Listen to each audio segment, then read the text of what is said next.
Notre récit débute dans les confins de l'univers, en présence d'un gigantesque vaisseau en mouvement. Son cap est actuellement fixé sur la planète Duo-Luo, caractérisée par ses dimensions colossales en comparaison des autres astres. Nous voici au centre de recherche de l'Union Tiandu, une institution scientifique résidant sur cette planète. L'expérimentation de dégèlement vient de débuter. Augmentation lente de la température, ajout de nutriments à haute densité, préparation d'ajout de l'énergie guideuse d'âme. La glace a fondu avec succès, l'échantillon est prêt. Très bien, qu'il commence à injecter les hormones réparatoires. Bien reçu, le matériel a été préparé. Rapport d'urgence! La tige de la seringue n'a pas été capable de percer la peau du sujet d'expérimentation! Attends, comment est-ce possible? Vite, qu'ils utilisent davantage d'énergie pour la ramener à la vie de force! L'énergie guideuse d'âme s'intensifie. Les employés annoncent au professeur qu'elle absorbe rapidement les nutriments du liquide. Dans ce cas, qu'il prépare un nouveau stock. Il faut continuer de l'alimenter. Interdiction d'arrêter avant qu'il n'en donne l'ordre. Le graphique commence à s'agiter. Les fluctuations sont à présent visibles. Son cœur est en train de battre. Ses organes sont également stabilisés. Sur la table d'opération, le sujet de l'expérimentation ouvre peu à peu les yeux. Qu'ils ajoutent de l'oxygène en vitesse! La dame, fraîchement éveillée, est troublée par son manque de compréhension. Elle se trouve dépourvue de connaissances quant à sa propre identité, tout autant que de la nature de ce lieu où elle se trouve. Mais avec un VPN, elle connaîtrait exactement son emplacement. Un VPN est l'un des meilleurs moyens pour se protéger des hackers et des sites malveillants. Et sachant qu'on est tous fans de manga et manhwa par ici, tomber sur des endroits louches est vite arrivé, si vous voyez ce que je veux dire. Voilà pourquoi je vous parle de CyberGhost VPN, qui est le sponsor de cette vidéo. VPN signifie réseau virtuel. Pour faire simple, lorsque vous vous trouvez dans un lieu public, comme un aéroport, une gare ou un fast-food, vous utilisez en général le réseau public. Le problème, c'est que les Wi-Fi publics ne sont franchement pas sécurisés. Et un VPN vous permet justement de protéger toutes vos informations personnelles. Votre vraie adresse IP et vos données sont cryptées. Cela est utile lors de déplacements, mais aussi chez soi pour les personnes en télétravail. CyberGhost VPN peut aussi vous servir à accéder à des contenus géobloqués, car il est courant pour les services de streaming d'animés tels que Crunchyroll de restreindre la visibilité de leurs séries en fonction de leurs contrats territoriaux. Il est possible de trouver de meilleurs prix pour acheter des jeux chers, voire bloqués dans votre région, et même obtenir des catalogues de plus de 40 services comme Netflix, Amazon Prime, Disney+, et bien d'autres. Par exemple, avec CyberGhost VPN, vous pouvez regarder des séries disponibles uniquement aux États-Unis, voire même au Japon. CyberGhost permet d'avoir accès à tout le contenu du monde sans limitation. Le logiciel est très facile d'utilisation. Et l'un des gros avantages de ce VPN en particulier est qu'ils ont une démarche de transparence. Ils ne collectent pas et ne partagent pas vos données. Un seul abonnement peut protéger jusqu'à 7 appareils en même temps. De cette façon, vous pouvez en faire profiter vos proches, tout en étant disponible sur de multiples plateformes, telles que Windows, iOS, Android et bien d'autres. Alors, si la sécurité est importante pour vous, n'attendez plus. En utilisant le lien placé dans la description et dans le commentaire épinglé, vous obtiendrez une réduction de 83% pour CyberGhost VPN, soit 2,03€ par mois et 4 mois gratuits. De plus, il existe une garantie de 45 jours satisfait ou remboursé, ainsi qu'un support disponible 24 heures sur 24 et 7 jours sur 7. Plus de 38 millions d'utilisateurs dans le monde possèdent déjà CyberGhost VPN. Alors essayez-le vous aussi, c'est totalement sans risque. Merci infiniment à ce sponsor pour la grande aide apportée à la chaîne, me permettant de vous préparer de nouveaux projets et augmenter ma qualité de production. Au même moment, dans un autre endroit de la planète Duo-Luo, au sein d'un paysage tropical semblable à une île paradisiaque, une personne est en train de courir sur la plage. Une fille est plutôt contente. Cette récolte est florissante. L'océan a encore été généreux. Mais qu'est-ce que c'est que ça? Une étrange silhouette est visible un peu plus loin. Attends, est-ce que ce serait encore humain échoué suite à une noyade? Mamma mia! Pourquoi devrait-elle être effrayée? Elle est un grand maître. Même s'il s'agit d'un esprit marin démoniaque, elle peut toujours l'exorciser. La fille concentre alors sa puissance magique. Que la lumière divine brille de mille feux! Du coup, rien ne s'est passé. Peut-être que c'est juste un humain normal. C'est vraiment pas de chance, autant appeler la police. Le corps mystérieux vient de se lever. C'est un zombie! La fille s'est planquée derrière un rocher et observe avec un regard méfiant. L'individu est resté assis quelques instants, avant de tenir sa tête, comme s'il réfléchissait. Enfin, il a fini par se lever. Au sein de cet environnement rempli de calme et de sérénité, le regard de celle qu'il a trouvée est plus que choqué. L'homme qui se tient en sa présence arbore une physionomie remarquable, mêlant une impression de puissance à une élégance des plus distinguées. Mais à force de regarder, son Ton visage est devenu tout rouge. Quel est cet endroit? Et aussi, qui est-il? Un troisième emplacement semble être la source de leur apparition soudaine dans ce monde. Il s'agit du pôle nord de la planète Duolio. Une voix annonce avoir trouvé l'épicentre du signal. L'employé dit au patron qu'il a récupéré la cible avec succès. Son apparence ressemble à celle d'un œuf. Il appartient sûrement à une ancienne bête spirituelle. Cette fois-ci, ils ont vraiment tiré le gros lot. Cet homme se nomme Lan Xiao, un chef de recherche au sein de l'institution scientifique Tiandu, chercheur au sujet des bêtes spirituelles anciennes. Sa femme se nomme Nansheng et exerce la même profession. D'après Lan Xiao, cette trouvaille est sûrement un cadeau des dieux pour leur mariage. Sa femme pense qu'il devrait d'abord retourner à la base, c'est qu'il adore l'avoir embarrassé. Si jamais il redit un truc comme ça, elle va le taper très fort. Ok. Autant rentrer au vaisseau pour effectuer des tests supplémentaires. Est-ce qu'ils ont besoin de le stocker dans une température inférieure à 0? Mieux vaut commencer par de simples tests. D'après le scanner, cet œuf contient le ki d'une créature spirituelle datant de milliers d'années. Son niveau devrait être celui d'empereur. Il faudra retourner au laboratoire pour une analyse plus détaillée. Trouver un tel spécimen est une chance unique. Les probabilités sont de 1 sur 1 milliard. Soudain, l'œuf se craquelle. Est-ce que ce bruit provient de la trouvaille? L'œuf est en train d'éclore. Pas moyen. Si ça continue, qu'ils activent le bouclier. Un bras humain vient d'en sortir. Attends, serait-ce une main? L'assistant annonce que le niveau d'énergie a baissé. Il est maintenant celui d'une bête spirituelle vieille de 10 000 ans. La coquille vole en éclats.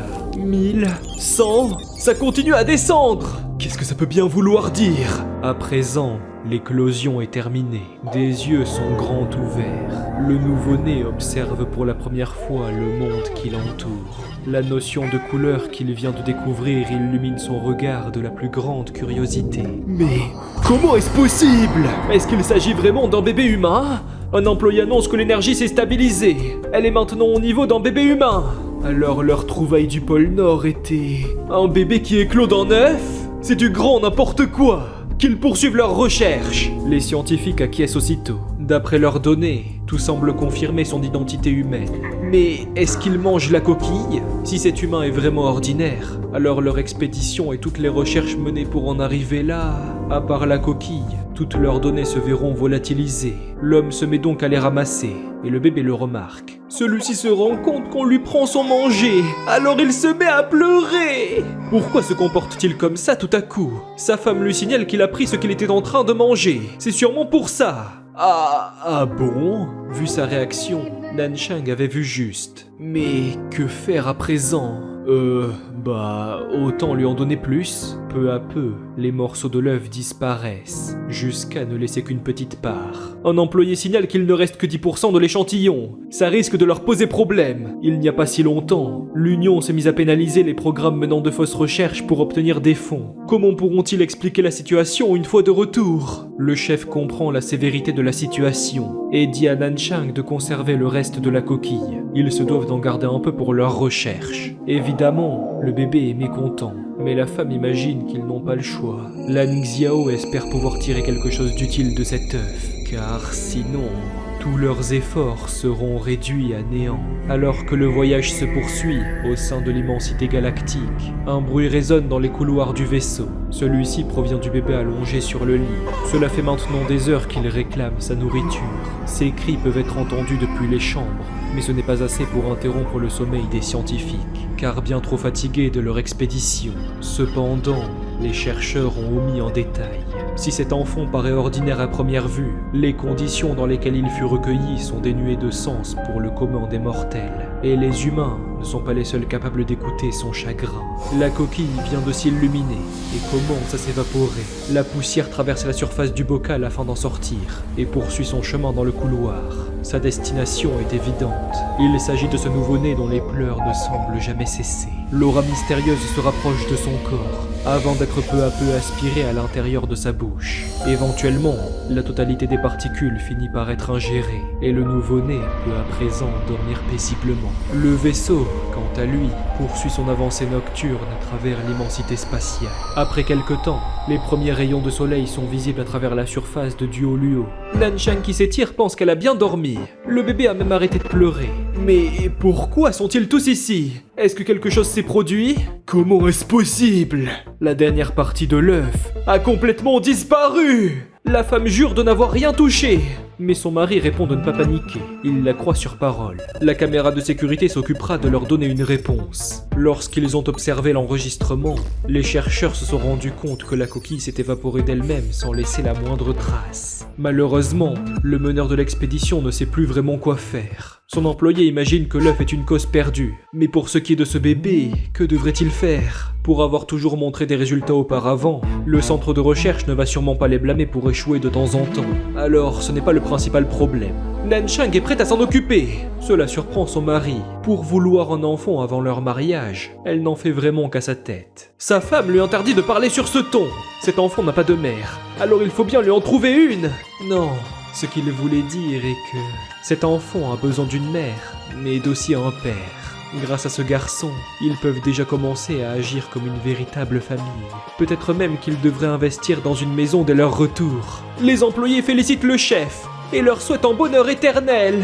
Serait-il en train de faire sa proposition ? L'homme s'excuse envers les chercheurs qui les accompagnent pour avoir gaspillé leur temps. Mais si jamais ils découvrent quelque chose en rapport avec ce garçon, leurs noms seront crédités au sein des écrits. Les personnes dont il est question le remercient, mais ne rien recevoir leur convient également. Puisqu'il va adopter cet enfant, ne devrait-il pas penser à lui donner un nom ? 3 jours plus tard, l'équipe a ramené l'enfant dans le centre de recherche. En dehors du fait qu'il ne puisse pas identifier l'origine de son ADN, toutes les autres données semblent normales.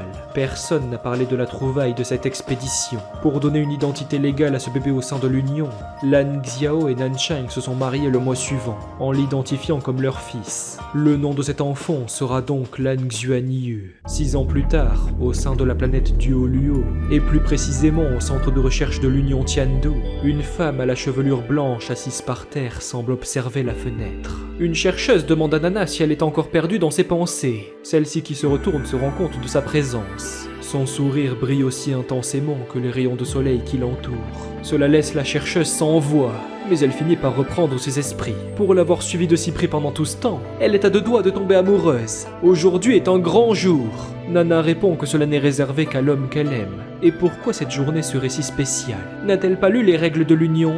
Après 6 ans d'observation, toute personne non identifiée ne représentant pas une menace, et avec quelqu'un pour témoigner, recevra temporairement le titre de citoyen. Et si tout reste en règle durant 10 ans, la citoyenneté deviendra permanente. En s'occupant de la paperasse aujourd'hui, le statut temporaire lui sera déjà accordé. La femme s'est rapprochée de la fenêtre, encore perdue dans ses pensées. Elle pourrait, elle aussi, faire partie de l'Union. Est-ce que quelque chose ne va pas ? Aurait-elle regagné quelques souvenirs ? Nana répond avoir vu une image floue, mais impossible de s'en rappeler. Autant en parler plus tard. Mieux vaut tout d'abord s'occuper de remplir les papiers. Au même moment, dans une autre partie du globe, une voix s'adresse à Tangley. Après avoir observé son comportement durant 6 ans, il peut être considéré comme apte à vivre en société. Et avec le témoignage de Lei Qingling, il sera doté du statut de citoyen temporaire. Du moment qu'il n'agit pas en hors-la-loi durant 10 ans, son titre sera permanent. La femme ne peut s'empêcher d'admirer son visage. L'homme a entendu ses propos, c'est pourquoi il prend sa carte d'identité en la remerciant. Une fois à l'extérieur, une voix féminine demande si le procédé est terminé. La fille l'ayant trouvé à l'origine s'exclame de joie. À présent, il sera sienne. Elle peut enfin montrer à tout le monde ce dont elle est capable. Durant les 6 dernières années, elle n'a fait que vivre des galères. Se faire gronder pour avoir ramené à la maison un homme sans habit et non identifié. Être constamment suivi par ce type malgré son manque de savoir-vivre. Ne pas pouvoir trouver de petit ami. Ne jamais pouvoir avoir un instant d'intimité. Mais toutes ces péripéties n'ont plus d'importance. Son plan pour créer une superstar peut commencer dès à présent. Jusqu'à ce jour, elle n'a cessé d'étudier dans une filière de littérature qu'elle déteste. Alors ça fait 2 ans qu'elle s'intéresse au métier de manager de célébrité. Cet homme beau et mystérieux est né pour devenir une star. Alors il est certain qu'il attirera tous les regards. Et elle deviendra super riche. Et au sein d'une autre planète où réside le couple de scientifiques, un 3e cas similaire vient tout juste de fêter ses 6 ans. Lan Xiao explique que les humains peuvent avoir n'importe quoi en tant qu'esprit d'âme. Et aujourd'hui, il obtiendra le sien. En étant capable de réveiller sa force interne, il pourra devenir maître spirituel. C'est pourquoi le père adoptif demande à son enfant s'il est prêt. Celui-ci répond que oui en souriant. Voici notre protagoniste, baptisé Lan Xuanyu, âgé de 6 ans. Le garçon annonce à son père qu'il est temps pour lui d'y aller. L'homme lui fait au revoir de la main. avant de prendre un air sérieux. Lan Xiao espère que tout se passera bien. Après tout, son arrivée était bien trop étrange. Si la vérité finit par être découverte, au sein de sa montre, une voix demande comment l'enfant se porte. Et quel esprit a-t-il obtenu? L'homme répond à sa femme qu'il vient tout juste de commencer. Alors il se pose la même question. Mais en y réfléchissant, il pense ne pas pouvoir tenir la promesse à propos des crédits. Il fera en sorte d'attribuer tout le reste à son équipe, en espérant qu'ils aient oublié à propos de cet œuf, même si cela semble peu probable. Nancheng lui demande s'il est fou. Ils sont très heureux à l'heure qu'il est. Partager l'honneur de leur recherche avec les anciens collègues n'est pas bien grave. La garde de leur enfant ne leur sera jamais retirée s'ils continuent à vivre sans problème. Notre protagoniste demande si ça a commencé. Il sent comme un genre de chaleur. Mais qu'est-ce que... Son corps? Quelle est cette sensation? Le garçon se met à agoniser. Cette douleur est insupportable. Une lueur se manifeste au-dessus des mains de l'enfant, tandis que ses cris de douleur se mêlent à l'écho de la magie. L'homme demande à son fils si tout va bien. Cette chose, c'est impossible.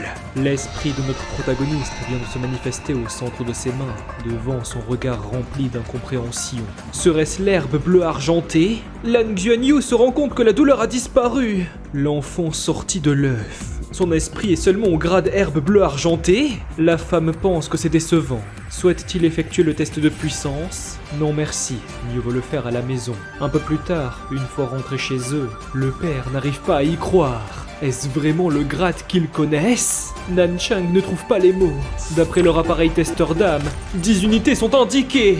Aurait-il le niveau maximal de pouvoir spirituel dès sa naissance? Le couple s'empresse de prendre une décision. Son père demande de lui faire une promesse. Il ne doit jamais raconter ce qu'il s'est passé aujourd'hui. Si quelqu'un lui demande combien il a obtenu, il doit répondre que c'était 3. Notre protagoniste répond qu'il a compris. Après ces événements plus que surprenants, le couple se concerte. Au sein de l'histoire, il n'y a eu qu'une personne avec la puissance maximale de l'herbe bleue argentée. Serait-elle en train d'insinuer que son esprit est au niveau de l'empereur? Elle ne devrait pourtant pas oublier le fait qu'il soit né à partir d'un œuf. Le type d'esprit qu'il vient d'obtenir ne fait aucun sens. Pourquoi sa nature devrait être plante? Enfin, cela reste tout de même convenable. Et puisqu'ils sont ceux qui effectueront le rapport de puissance, l'enfant restera au sein de leur maison. Il est très fort, et les parents sont plus heureux que jamais. Si jamais il vient à être faible, le couple ne sera pas triste non plus. Tout ce qui compte pour eux est de vivre ensemble, en tant que famille.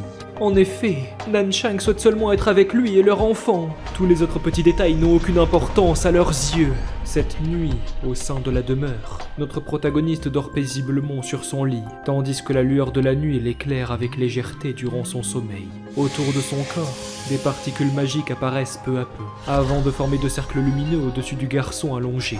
Ceux-ci se concentrent peu à peu, jusqu'à former un point précis. L'endroit visé est le ventre de notre protagoniste, et l'énergie commence à tournoyer tel un cyclone miniature. Quelque chose sort du centre, et se place autour de son pouce. À présent, un anneau prend forme, signifiant la fin du processus. Lan Xuanyu peut donc poursuivre son sommeil dans le calme et la sérénité. Le lendemain, au lever du soleil, Lan Xiao dit à son fils de se lever. Aujourd'hui, il compte lui apprendre la cultivation, mais le père remarque quelque chose. Où a-t-il bien pu obtenir cet anneau? Le garçon vient de s'en rendre compte. Celui-ci ne sait pas non plus, il ne lui appartient pas. Lan Xiao explique avoir essayé, mais même leur fils n'a pas pu le retirer. Et lorsque le père a tenté de toucher cette bague, une étrange énergie l'a repoussé. Sa femme demande ce qu'il compte faire à propos de ça. Eh bien, l'observer pendant un moment, mais s'il n'arrive toujours pas à le retirer, alors... Non!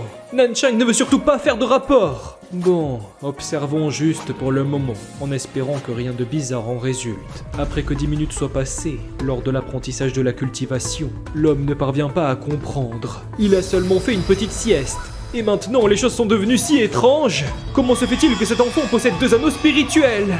Notre protagoniste demande à son père ce que sont ces cercles blancs. Est-ce qu'il s'agirait d'une bête spirituelle en train de renaître? Non, ça ne peut pas être ça. Si Lan Xuanyu était la réincarnation d'une créature de ce genre, il l'aurait su dès les premiers tests. Le garçon demande si quelque chose ne va pas. Ah non, c'est rien. Lan Xiao aimerait savoir s'il peut rétracter l'une de ces herbes bleues argentées. Notre protagoniste compte essayer, et quelques secondes plus tard, il annonce avoir réussi. Très bien, maintenant il faut faire pareil pour l'autre. Son apprentissage se fera à partir de la technique divine mystique. Lan Xuanyu répond que c'est d'accord. Lors des 3 jours suivants, Lan Xiao a suivi de près les activités de Lan Xuanyu, au cas où quelque chose de bizarre se produise. Mais heureusement pour eux, tout a l'air de se passer normalement. Après avoir parlé à Nansheng, le père a décidé de tout cacher. Chaque jour, il répétait à Lan Xuanyu de ne montrer qu'une seule de ces herbes bleues argentées. Il a imaginé un genre d'histoire pour expliquer l'anneau. C'était une sorte d'héritage familial. À présent, tous les préparatifs pour découvrir le monde extérieur ont été achevés. Lan Xiao appelle son fils, en disant que tout est prêt pour l'école. Elle fait partie de l'académie d'esprit élémentaire de la planète Tianluo. C'est celle de la branche Ziluo, la meilleure école élémentaire de la ville Ziluo. Vraiment ? Pour avoir été capable de placer leur fils là-bas, son chéri a dû travailler si dur. À l'extérieur, le père dit de ne pas être si nerveux. Il est certain que son fils se fera de nombreux amis.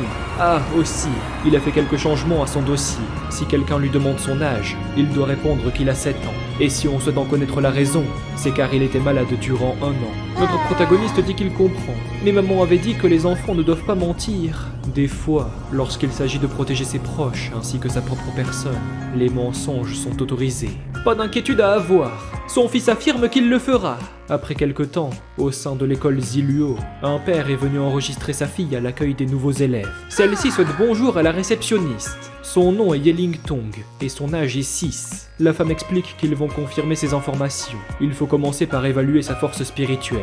L'appareil de test est saisi. La valeur s'affiche dès lors qu'elle y insuffle sa magie. Niveau 8, c'est très impressionnant.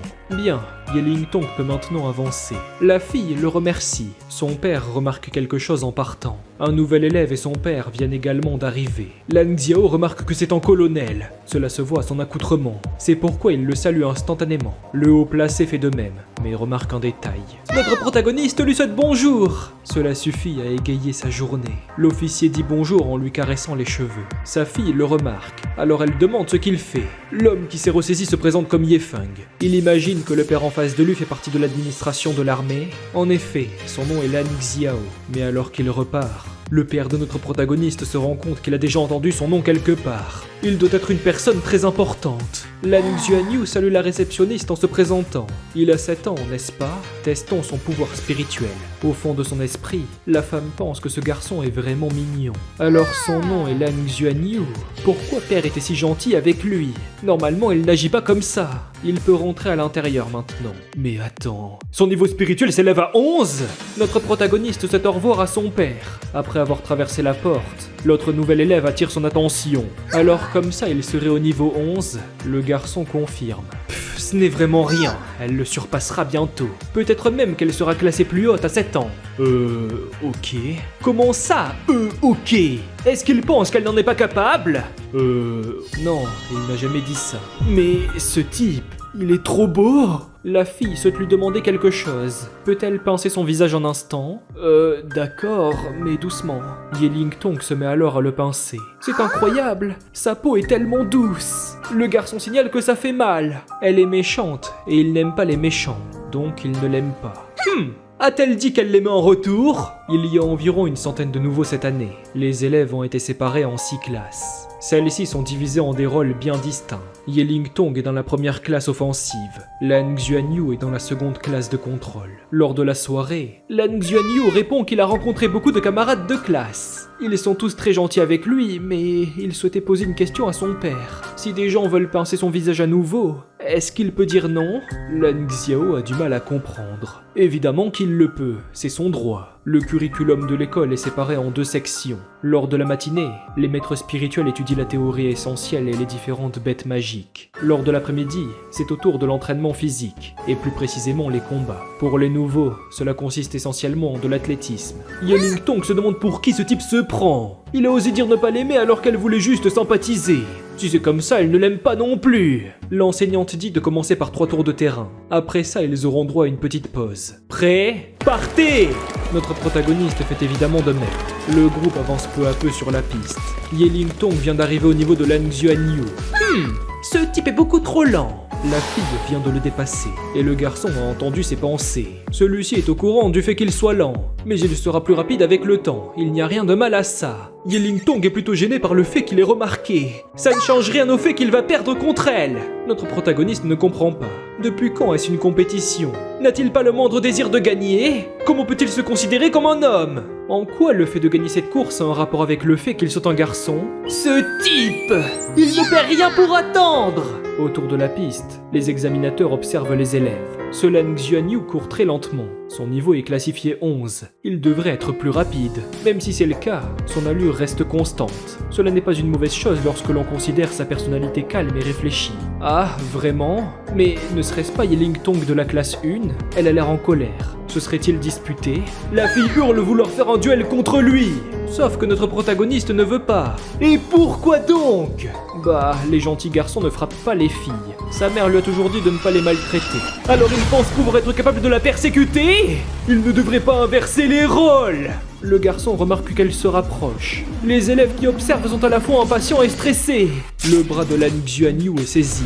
Elle va le retourner et lui faire bouffer la terre! Notre protagoniste aimerait éviter d'en arriver là. Alors son énergie se concentre, formant un cyclone au sein de son corps.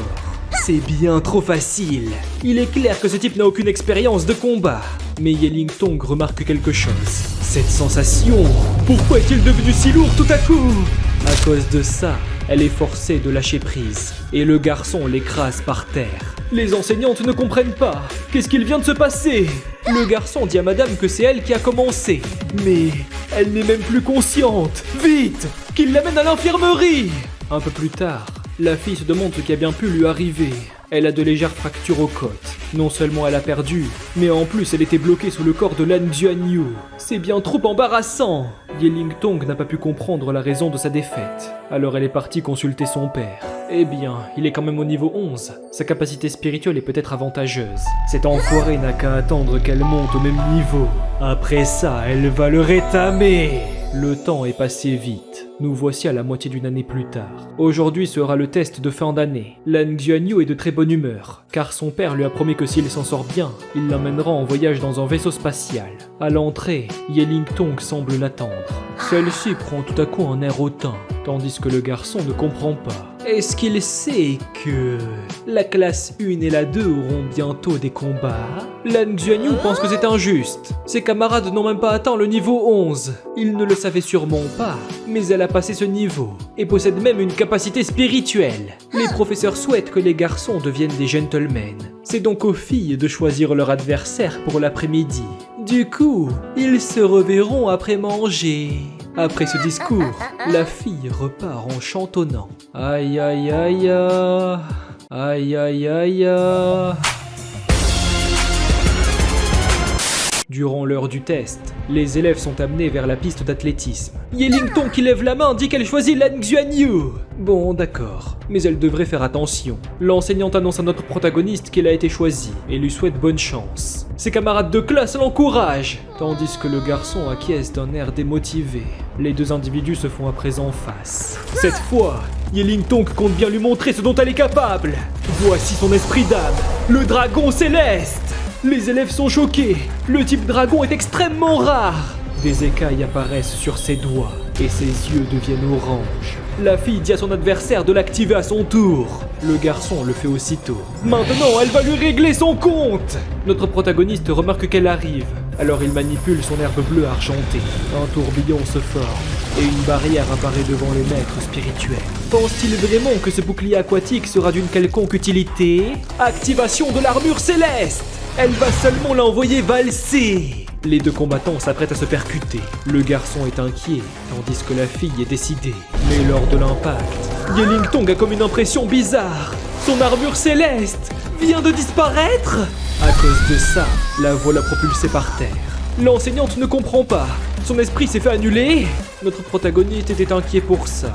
Elle risque de très mal réagir. Et comme il le pensait, la fille se met à pleurer en hurlant que c'est impossible. De retour chez lui, Lan Xuanyu pense que son entraînement ne se déroule pas bien. Mère a dit qu'il devrait devenir ami avec l'élément de l'eau. Mais comment devrait-il s'y prendre? La sonnette de la maison retentit tout à coup. Yeling Tong lui dit d'ouvrir la porte. Comment peut-elle connaître sa maison? Son père a demandé au professeur avant de l'amener jusqu'ici. Dans ce cas, le garçon compte ouvrir pour le saluer. Maintenant que l'entrée est ouverte, Ye Feng salue notre protagoniste. Celui-ci s'excuse pour sa visite soudaine. Ils sont venus par rapport au combat d'aujourd'hui. Pourrait-il voir son esprit d'âme? Lan Xuanyu répond que ce n'est pas un problème. Et ses parents ne sont pas encore rentrés. Une fois à l'intérieur, Yeling Tong dit que leur maison est bien plus grande que ce gros nul. Ah, ok. Le colonel explique avoir entendu de sa fille que sa capacité s'est fait annuler durant leur combat. Le garçon répond qu'il a seulement utilisé l'élément de l'eau pour bloquer son attaque. Mais elle a quand même foncé pour rien. C'est pourquoi elle est tombée. Le père aimerait reproduire les conditions du combat. Une fois à l'intérieur, Yeling Tong dit que la salle d'entraînement de ce naze est vraiment petite. Ah, ok. Ye Feng leur demande de refaire ce qu'ils ont fait plus tôt aujourd'hui. Notre protagoniste invoque son tourbillon aquatique et la fille appelle l'armure céleste. Les deux s'apprêtent à entrer en collision. L'homme observe attentivement. Celui-ci utilise ses pouvoirs pour ne manquer aucun détail. Les deux énergies se rapprochent, et lorsque leur surface se touche, l'armure céleste s'évapore. Ça s'est encore annulé? Le garçon remarque qu'elle a été repoussée. Le père se déplace rapidement et s'est occupé de rattraper sa fille. Il semblerait que cela n'a pas été causé par la capacité spirituelle. Mais dans ce cas, quelle en est la raison? Pourquoi son esprit disparaît dès qu'elle se bat contre lui? L'homme demande à Lan Xuanyu de lui montrer son esprit d'âme. Notre protagoniste le fait sans hésitation. Mais c'est... Lorsque l'on regarde de plus près, des marques étranges sont gravées. Ce n'est pas une herbe bleue argentée ordinaire. Ye Feng approche sa main de l'une d'entre elles, et lorsqu'il touche la surface, une sensation étrange le saisit, et une énergie entoure soudainement son corps. Notre protagoniste observe sans comprendre, mais en dehors de ça, pourquoi l'herbe s'enroule autour de son bras? Peu après, une boule d'énergie apparaît au bout de sa main, qui forme un bouclier de glace devant son regard stupéfait. Celui-ci se brise et propulse le garçon. Mince! Pourquoi son esprit d'âme s'est activé tout seul? Lan Xuanyu heurte le mur de la salle, avant de retomber par terre inconscient. Les voilà maintenant dans une situation bien délicate. Quelques secondes plus tard, Yeling Tong demande à son père ce qu'il a fait. Celui-ci reste bouche bée. Notre protagoniste ne s'est toujours pas réveillé, et sa sieste promet d'être longue. Au milieu du vide spatial, deux forces se cognent, avant de tournoyer jusqu'à l'apparition d'une boule d'énergie. Une fois son expansion débutée, un cyclone apparaît, tandis que les forces gravitent autour, sans jamais s'arrêter. Une voix hurle qu'il est en train de se réveiller. Nanshang demande à son fils comment il se sent. Est-ce que tout va bien? Notre protagoniste répond seulement qu'il a faim. Sa mère qui lui fait un câlin pleure des larmes de joie. Elle est rassurée que tout soit rentré dans l'ordre. Son fils demande pourquoi il était allongé. Après quelques instants, le colonel demande à Lan Xiao de le suivre à l'extérieur. Les deux pères se sont donc réunis sur la terrasse pour parler en tête-à-tête. Ye Feng affirme être désolé. Il prendra l'entière responsabilité pour ce désagrément. Le chercheur le remercie pour son honnêteté. La raison pour laquelle son esprit d'âme s'est libéré est car il n'est pas resté vigilant. Il a senti comme une impression de suppression. La capacité de sa fille a également été annulée, alors... Il suspecte que son fils possède un esprit issu de mutation. Il y a même de grandes chances pour qu'il provienne d'un dragon des temps anciens. Peut-être même un dragon divin. Une herbe bleue argentée subissant une mutation pour devenir un dragon divin? Serait-ce un genre de blague? Dans tous les cas, si monsieur l'officier souhaite leur rendre visite une seconde fois, il serait bon de les prévenir au préalable. Et si possible, seulement lorsque les adultes sont présents. Merci de sa compréhension. Puisque Lan Xuanyu est en bonne santé, cette histoire peut être considérée comme appartenant au passé. Après avoir entendu ça, le colonel soupire. Le futur de cet enfant ne sera certainement pas ordinaire. Dans le salon, le garçon appelle sa mère. Celle-ci ne comprend pas. Serait-il malade? Non, il a juste faim. Après quelque temps, notre protagoniste remplit peu à peu son estomac. Son père pense qu'il mange beaucoup, non? Sa mère lui signale que ça fait déjà 5 fois la portion habituelle. Ne va-t-il pas tomber malade? Mais Lan Xuanyu répond qu'il a encore faim. Face à une telle situation, ses parents sont assez perturbés. Lan Xiao dit à sa femme qu'elle peut cuisiner davantage si elle le souhaite. Après tout, leur fils est extraordinaire. D'accord, qu'il la laisse faire. Elle ne laissera jamais son enfant souffrir de famine. Après avoir mangé 8 assiettes supplémentaires, notre protagoniste, qui était seulement à moitié rassasié, s'est fait interrompre par son père. Les deux se sont dirigés vers la salle d'entraînement. Son père a entendu dire que l'oncle Feng l'a vu créer un bouclier de glace avant de s'évanouir. Peut-il le refaire pour voir? Lan Xuanyu a du mal à comprendre. il n'en a aucun souvenir. Dans ce cas, qu'il observe la retransmission. Heureusement, les caméras de surveillance ont pu capturer ce moment pour mieux l'étudier. Notre protagoniste observe alors la formation de son esprit d'âme, jusqu'à acquérir la forme du bouclier mentionné. Waouh! Est-ce que c'est sérieux? Peut-il solidifier l'eau pour la transformer en glace? Puisque c'est comme ça, il va essayer. Le garçon remarque quelque chose. Ces éléments d'eau lui sont étrangement familiers. Maintenant, essayons d'imaginer l'enregistrement. Les gouttes d'eau se sont solidifiées. Waouh! Ça s'est vraiment gelé! C'est tellement amusant! Son père lui demande maintenant de laisser l'herbe s'enrouler autour de son bras pour voir. Lan Xuanyu répond que c'est d'accord. Et quelques instants plus tard, la nouvelle formation est une réussite! Mais c'est quoi ça? Le garçon dit qu'il peut soudainement voir une multitude de points bleus dans l'air. Ça devrait être l'élément d'eau faisant partie de l'humidité. Mais comment se fait-il qu'il puisse les discerner? Notre protagoniste tend sa main pour les attirer. Les gouttes d'eau microscopiques flottant au sein de la pièce sont affectées par ce pouvoir et deviennent des cristaux de glace. Comme c'est amusant! Elles sont si faciles à manier! Sa mère dit que c'est vraiment surprenant. Les gens ne peuvent pas contrôler deux éléments à la fois. Lan Xiao pense qu'il devrait peut-être tester encore une fois sa puissance mentale. Attends, il a obtenu 62! La puissance de notre protagoniste semble encore avoir augmenté. Son père se rappelle qu'il était seulement à 18 la dernière fois. Maintenant, il comprend mieux pourquoi son fils peut contrôler l'eau si facilement. Notre protagoniste comptait lui rappeler quelque chose. Il aura de très bonnes notes à l'examen, alors il a intérêt à ne pas oublier sa promesse. Pas d'inquiétude à avoir. Comment pourrait-il oublier une chose pareille? En réalité, il a déjà les tickets. Dès les vacances d'été, ils partiront en voyage. Hurrah! Longue vie à papa! Lan Xiao a depuis longtemps cessé d'étudier les aspects étranges de son fils. Il a fini par accepter le fait qu'il soit juste différent. Depuis son entrée à l'école, le père a fait tout son possible pour cacher la mutation d'esprit de son fils. Mais maintenant que l'été approche, même si l'école s'en rend compte, ils n'auront qu'à dire que cela s'est produit à l'étranger. Cela devrait amplement suffire. Le jour suivant, l'arrêt des cours se rapproche de plus en plus. Et Lan Xuanyu a obtenu la meilleure note de toute sa classe. À l'extérieur, Yeling Tong l'attendait. Qu'est-ce qu'elle lui veut cette fois? Celle-ci réfléchit un instant. Rien en particulier, elle voulait juste savoir comment il se porte. Bah, ça va. Évidemment, n'importe qui serait froid après tout le mal qu'elle a pu causer. La fille comptait s'excuser à propos de l'autre jour. Ce n'était vraiment qu'un accident. Son père ne voulait vraiment pas en arriver là. Ah, d'accord, il va mieux, donc ils se reverront le semestre prochain. Alors, leur dispute serait réglée? Mais pourquoi continue-t-il de lui parler sur ce ton? Ce type continue d'agir de manière plus cool qu'il ne l'est vraiment. Waouh, est-ce que ce serait le vaisseau? C'est vraiment trop cool. Lorsqu'il sera grand, il volera sur l'un d'entre eux. Dans ce cas, il devra travailler dur à l'école. Devenir un pilote n'est pas facile. En regardant par la fenêtre, le garçon pense que c'est vraiment immense. Est-ce qu'ils vont rentrer dans celui-là? Une voix annonce que le vaisseau spatial numéro 7703 est momentanément en état d'arrêt, que tous les passagers du prochain vol entrent à l'intérieur. Lan Xiao dit de ne pas être si impatient. Le voyage durera 7 jours afin d'atteindre Duolio, mais le trajet risque d'être ennuyeux. Son fils le rassure, il adore l'espace. Impossible que cela devienne redondant pour lui. Bon, allons-y dans ce cas. Sa mère rappelle qu'ils ont du retard. Lors de ce jour, un doux bruit de réacteur berçait leur voyage au milieu des étoiles. Le vaisseau est sorti de l'atmosphère depuis un bon moment, et les rayons de soleil l'éclairent durant sa promenade spatiale. Même si cela semble impressionnant vu de l'extérieur, les voyageurs sont toujours installés confortablement, et les accidents sont presque inexistants. Notre protagoniste signale à son père qu'il s'ennuie. Que peut-il bien faire? C'est seulement le second jour. Enfin bon, il devrait tenter de méditer. Cultiver au sein de l'espace devrait être bien différent.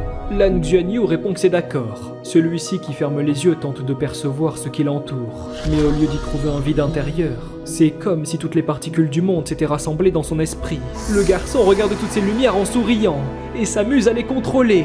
Après quelque temps, il finit par ouvrir les yeux. S'est-il enfin réveillé? Il a médité profondément durant 6 heures. Notre protagoniste explique qu'il a vu plein de petites lumières argentées.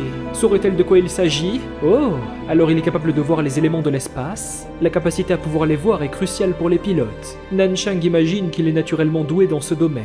Vraiment? Ça lui donne une autre raison pour devenir pilote! Mais attends une seconde, qu'est-ce que Père est en train de regarder? L'homme explique être en train de consulter les actualités de la planète Duo-Luo. Cela n'est possible qu'à l'intérieur du vaisseau. C'est la principale façon d'en apprendre plus sur les autres planètes. La présentatrice dit que l'information qui suit est une histoire intéressante circulant sur les réseaux sociaux. Comme la plupart des gens le savent, le groupe Xingtang est l'une des plus grandes sociétés de la planète, et son agence de talent est considérée comme la plus connue. La mère demande ce qu'il regarde. Serait-ce une conférence de célébrités? Aujourd'hui, l'agence des talents de Xingtang annonce la venue d'une nouvelle recrue. Son nom est Anglais, et son manager se nomme Lei Qingling. Le groupe Xingtang a investi de nombreuses ressources afin de permettre à ce talent de briller. Cette conférence lui est par conséquent dédiée. Les individus sont réunis autour de la scène pour discuter. Le CEO de l'agence nommé Bai Tianhong souhaite la bienvenue à tout le monde. Il n'est autre que le représentant de la société Xingtang.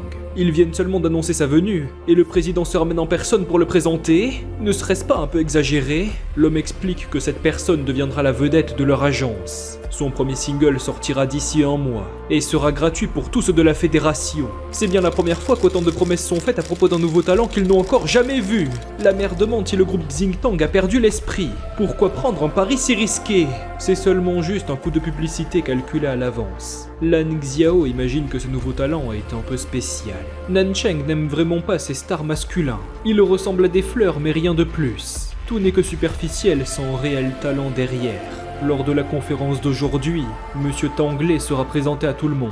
Le président le prie d'avancer. Le jeune homme acquiesce. Waouh, il est vraiment grand! La personne dont il est question se tient debout, aux côtés de sa manager. Un dispositif d'anonymat cache actuellement son visage, mais ce ne sera plus le cas pour longtemps, car Lei Qingling appuie sur le bouton. La barrière commence alors à s'ouvrir.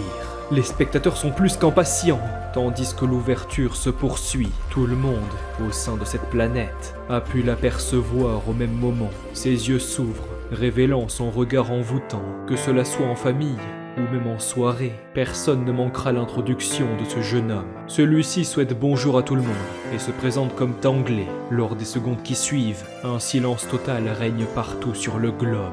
Mais cela n'était que passager. Tous les spectateurs souhaitent savoir son âge, et aussi s'il a une petite amie. Les filles pensent que même le mot magnifique le trouve magnifique. Son aura est si craquante, et sa voix tellement virile. Elles sont toutes son plus grand fan. Wow, alors ça pour une surprise. Et aussi, les yeux de Nancheng brillent de mille feux. Son mari pense qu'elle devrait se calmer un peu. N'avait-elle pas dit qu'elle n'aimait pas ces hommes fleurs? Comme quoi il n'avait pas de vrai talent? Quand est-ce qu'elle a dit ça? Notre protagoniste répond qu'elle vient de le dire il y a seulement quelques minutes. Regardez-le en détail. Comment Tanglais peut être considéré comme un homme fleur? Même s'il est plus beau que la plupart des femmes, il a aussi cette aura masculine. Un seul regard suffit pour comprendre qu'il a une grande histoire et une personnalité sans pareille. Son mari et son fils ne sont pas très convaincus. Nancheng hurle qu'elle s'en fiche. Personne ne peut l'empêcher d'être fan de ce talent. Ce Tanglais sera son idole favorite à partir d'aujourd'hui. Après avoir atterri dans la ville de Tiandu, de la planète Duo-Luo, la famille Lan s'est rendue à l'hôtel pour prendre un peu de repos. Leur premier arrêt sera au musée de l'immigration galactique. Devant les descriptions de la collection, une télé explique que l'herbe bleue argentée est connue pour sa résilience et son aura de vie puissante. Donc, durant le début de la colonisation, cette plante était utilisée pour terraformer la planète. Alors l'herbe bleue argentée est vraiment si utile? Et dire qu'elle peut faire autant de choses? Notre protagoniste n'avait jamais entendu ces informations auparavant. Mais il remarque surtout quelque chose. Une femme étrange se tient debout à proximité de leur emplacement et réfléchit à propos de l'herbe bleue argentée. Son accompagnatrice demande s'il y a un problème. Lan Xuanyu s'adresse à madame, en disant que son esprit d'âme est d'herbe bleue argentée. Celle-ci vient tout juste de remarquer son arrivée. Waouh, ce petit garçon est vraiment mignon. Quel est son nom? Celui-ci répond qu'il se nomme Lan Xuanyu. Mais cela procure une sensation plus qu'étrange à cette femme mystérieuse. L'assistante dit à Nana de regarder. Cet enfant est trop chou. La femme aux cheveux blancs se recroqueville. Quelque chose lui fait terriblement mal. L'autre femme ne l'avait jamais vu se comporter comme ça. Notre protagoniste, quant à lui, l'observe. Nana est perdue dans ses pensées, incapable de pointer le doigt sur ce qui la tracasse autant. La voix de l'enfant se fait entendre. En laissant traîner ses cheveux par terre, elle risque de se salir. Celle-ci relève la tête. Dans la main de Lan Xuanyu se trouve la chevelure de Nana. Le garçon les observe un instant, avant de dire à sa tante que ses cheveux sont vraiment doux. C'est super agréable. Lors de cet instant, Le temps s'est arrêté. Les deux êtres surnaturels se sont comme détachés du monde qui les entoure. Et durant cette douce rencontre, leurs regards se sont croisés. Nana décide de retirer son masque. Lan Xiao et sa femme sont plutôt confus. Notre protagoniste dit à sa tante qu'elle est vraiment jolie. Celle-ci, l'observant de ses yeux emplis de bonté, lui retourne le compliment. Après cette discussion, il est temps pour les deux groupes de se séparer. Une fois s'être éloignés, dans un autre endroit du musée, la chercheuse n'était pas au courant qu'elle appréciait autant les enfants. Ou peut-être que le voir a procuré une sensation étrange. Est-ce qu'elle se rappelle de quelque chose maintenant? Nana répond qu'elle ne sait pas. C'est juste que cet enfant lui a comme donné une impression de déjà-vu. Ce n'est pas possible. Vu son apparence, il devrait avoir environ 6 ans. S'ils s'étaient déjà rencontrés par le passé, alors ça daterait d'il y a plusieurs milliers d'années. Ah, l'accompagnatrice s'excuse pour ses pensées déplacées. La citoyenne temporaire, quant à elle, ne dit rien. Celle-ci se contente seulement de réfléchir, en espérant que le vent l'amène naturellement vers la conclusion qu'elle cherche. Après leur passage dans le musée d'immigration galactique, la famille Lan est retournée dans la chambre d'hôtel. La compétence boule aquatique est lancée. Maintenant, les dards de l'eau, les dards de glace. Notre protagoniste vient maintenant de former une lance de glace. Le garçon affirme qu'il peut même créer et dissoudre des murs de glace maintenant. C'est trop cool. Et ils écoutent tout le temps ses ordres. Sa mère ne sait pas trop quoi répondre. Il semblerait que leur fils devienne de plus en plus un genre de génie. Que devrait-il faire? Nanshang n'a plus grand-chose à lui apprendre. Mieux vaut laisser la nature suivre son cours. Actuellement, le plus judicieux serait de trouver un tuteur pour lui apprendre à domicile. La femme aimerait en reparler une fois revenue à la maison. Cela s'annonce compliqué, surtout en termes d'argent. Son mari répond de ne pas s'inquiéter à propos de ça. Les dirigeants souhaitent qu'il parte mener une expédition sur une nouvelle planète. En faisant de nouvelles découvertes, il se verra sûrement attribuer une promotion. Mais pendant combien de temps va-t-il partir? Lan Xiao pense que ça fera entre 3 à 6 mois. Ce voyage sera un peu plus long que d'habitude. Il était inquiet à l'idée qu'elle ne le laisserait pas partir. Mais en acceptant, il s'empressera de signer le contrat une fois rentré. Leur famille sera bien récompensée pour ce travail. Cela devrait amplement suffire pour un tuteur. Au même moment, dans une autre chambre, la femme de tout à l'heure qui s'est assise semble avoir de nouvelles absences. Ou plutôt, elle ne cesse de repenser au visage de ce garçon. Si seulement elle pouvait caresser sa peau douce. Si seulement il pouvait être son enfant. Un peu plus tard dans la journée, Nana demande si elle peut leur rendre visite dans le futur. Lan Xiao s'excuse. Ils vivent sur la planète Tianluo et ne sont ici que pour les vacances. Ce n'est pas grave, elle peut venir jusqu'à cet endroit. Ah bon? La femme réfléchit un instant, avant de s'excuser. Peut-être que c'était un peu déplacé. Elle ne sait pas pourquoi, mais depuis qu'elle a rencontré Lan Xuanyu, elle a pu ressentir un genre de connexion. Le père demande à Madame Nana de se calmer un instant. Si cela les intéresse, elle peut devenir son professeur. Nana affirme être un maître spirituel. Sérieusement? Et quel esprit d'âme possède-t-elle? La femme mystérieuse explique connaître un style ancien d'arts martiaux. Et son esprit d'âme, c'est le contrôle de l'élément aquatique. Quelle coïncidence! La rencontrer 2 fois le même jour sans le vouloir, posséder un élément aquatique. Elle apprécie Lan Xuanyu et souhaite devenir son enseignante. En additionnant tous ces incidents, cela a tout sauf l'air d'une coïncidence. L'homme aimerait connaître sa profession actuelle. Nana répond qu'elle est professeure. Elle enseigne à l'Institut technologique de Tiandu. Son domaine est celui des compétences de combat. Voici son appareil de communication. Son identité devrait être dessus. Seuls les gens importants bénéficient du privilège d'avoir leur identifiant marqué sur une carte. Et cette information devrait être fiable. C'est une affaire d'information personnelle. Normalement, Lan Xiao ne laisserait jamais quelqu'un toucher son appareil de communication. Mais pour son fils, il a décidé de pondérer la question. Nana, 25 ans, une enseignante pour l'académie Tiandu, dans la filière des combats anciens. Son rang professoral est de 3. Le père lui rend son appareil. Il la remercie pour son honnêteté ainsi que l'amour qu'elle porte envers leur fils. Cependant, leur famille n'est pas dans une bonne situation. Ils ne pourront pas se permettre de payer ses enseignements. La femme répond qu'elle ne souhaite pas d'argent. Elle veut seulement entraîner ce garçon. Attends, est-elle vraiment sérieuse? Après cette révélation, un léger silence règne. Nana s'excuse si cela paraît bizarre, mais elle jure ne pas avoir de mauvaises intentions. Elle peut aussi leur prouver ici et maintenant qu'elle a le talent nécessaire pour lui apprendre. Après ces paroles, une lueur se manifeste au bout de sa main, et l'eau de la fontaine s'élève de manière artistique. Une tornade aquatique? Depuis une telle distance, son contrôle est incroyable. Maintenant, la puissance déployée est encore plus haute, et l'eau change constamment de forme. Un phénomène étrange se produit. L'eau vient de se changer en dragon. Ça ressemble presque à un vrai. Et quelques secondes après, une multitude de ses semblables le rejoignent, en gravitant autour du noyau d'énergie. Oh mon Dieu!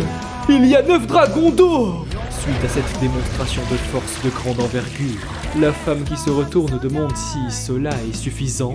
Évidemment, aucun humain normalement constitué ne pourrait parvenir à former la moindre phrase. Notre protagoniste dit à cette chère tante qu'elle est trop cool. Si c'est vraiment elle qui a fait ça, à quel niveau de cultivation son contrôle est censé se situer? Nan Cheng demande de l'excuser pour cette question, mais serait-elle un choisi de Duo Luo? Est-ce qu'elle voudrait dire un élu? Nana ne s'en rappelle pas. Peut-être que oui. En tout cas, elle a l'impression d'avoir une connexion avec ce titre. La femme affirme donc que c'est bien ça. Ses parents ne pensaient pas se tenir en face d'un individu si important. Puisqu'ils prennent leur envol demain, ils se reverront avant le départ. Après quelque temps, la mère demande à son mari s'il compte l'autoriser à venir. Pourquoi pas? Si cette femme est vraiment une élue, s'inquiéter ne sert à rien. Notre protagoniste demande de quoi il parle. Et est-ce que Nana deviendra son enseignante? Son père demande s'il l'apprécie. Évidemment! L'avoir en tant que prof serait génial! Autant d'abord rentrer à la maison. De ce qu'il en sait, il ne reste plus beaucoup de sièges dans le vaisseau qu'ils prendront demain, si elle souhaite venir. Alors espérons que cette femme parvient à arriver à temps. Une voix annonce aux passagers du vaisseau 7703 qu'ils peuvent s'installer à l'intérieur. Notre protagoniste observe autour de lui, mais elle ne semble toujours pas là. C'est pourquoi il demande à son père si tante Nana viendra avec eux. Celui-ci répond qu'il ne sait pas trop. Mieux vaut s'en remettre au destin. La voix informe le vaisseau 7703 qu'il peut décoller. Après quelques instants, le navire futuriste fend les cieux et se prépare à traverser l'atmosphère. Lorsqu'il a atteint la galaxie, sa vitesse et sa direction se sont stabilisées, assurant aux passagers un agréable retour chez eux, sur la planète de Duo Luo. La chercheuse se demande où a bien pu passer Nana. Serait-elle sortie? Pourtant, personne ne l'a vue, et son appareil de communication est aussi injoignable. La femme remarque quelque chose. Un papier fut laissé sur le bureau. Ce message est adressé à Yuntan. Nana risque d'être absente quelque temps, pas besoin de la chercher. Elle reviendra une fois son affaire finie. Ou peut-être qu'elle restera là-bas, alors que le voyage de la famille continue. Lan Xuanyu était triste car il n'a pas vu Nana monter dans le vaisseau. Afin de faire passer le temps du voyage plus rapidement, il a décidé de méditer. Le garçon se voit alors de nouveau transporté dans cet environnement rempli de lumière. Mais en face de lui, l'une d'entre elles semble plus grande que la normale. Une voix s'adresse à Lan Xuanyu. Ah, cette personne, serait-ce tante Nana? Il pensait qu'elle n'avait pas pu monter dans le vaisseau. Comment pourrait-elle ne pas venir? La femme lui avait promis de la considérer comme son enseignante, et elle compte bien tenir parole. Mais comment peut-elle se trouver ici? Et quel est cet endroit?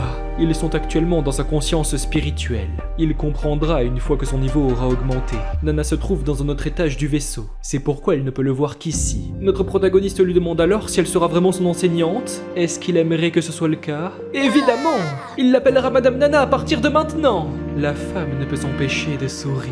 Maintenant qu'elle est devenue sa prof, qu'est-ce qu'il souhaiterait apprendre? Eh bien, Lan Xuanyu ne sait pas. Le garçon se met à réfléchir un instant et se rappelle de cette fille. Est-ce que Madame Nana sait comment se battre? La femme imagine que c'est le cas.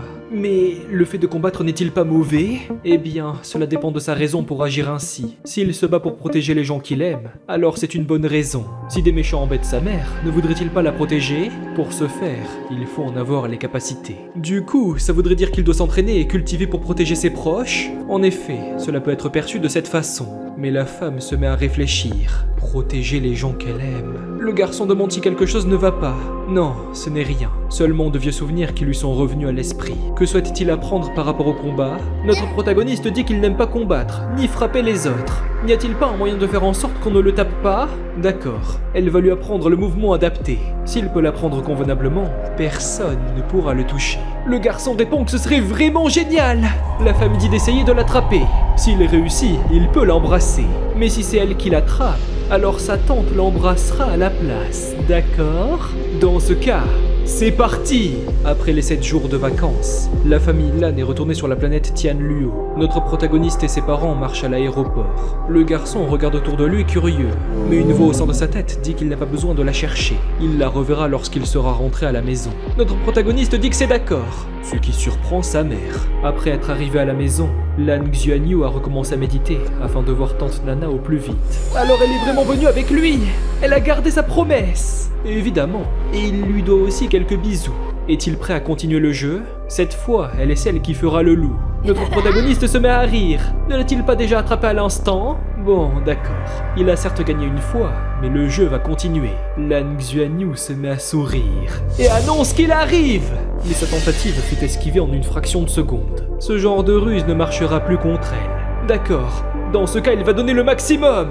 Lors de cette soirée, au sein de Ziluan, le scintillement paisible des étoiles forme un parfait contraste avec le mouvement incessant de la ville encore éclairée. Une silhouette féminine avance au milieu d'une ruelle, cachée par l'obscurité. Nana se trouve à présent sur une terre qui lui est inconnue. Celle-ci compte alors marcher quelque temps, jusqu'à trouver une manière de ne pas gêner leur famille déjà installée. Le lendemain, Lan Xuanyu appelle ses parents. Il pense que son pouvoir a encore augmenté. Waouh, en effet, il est maintenant au niveau 12. La sonnette de la maison se fait soudainement entendre. Notre protagoniste compte aller ouvrir. Nana annonce qu'elle est ici pour récupérer ses bisous. Le garçon est si heureux de la revoir. Alors elle est enfin venue en vrai. Ce câlin surprend la femme quelques instants, mais elle décide seulement de profiter de ce moment. Nan Chang est surprise à l'idée que Madame Nana soit vraiment venue.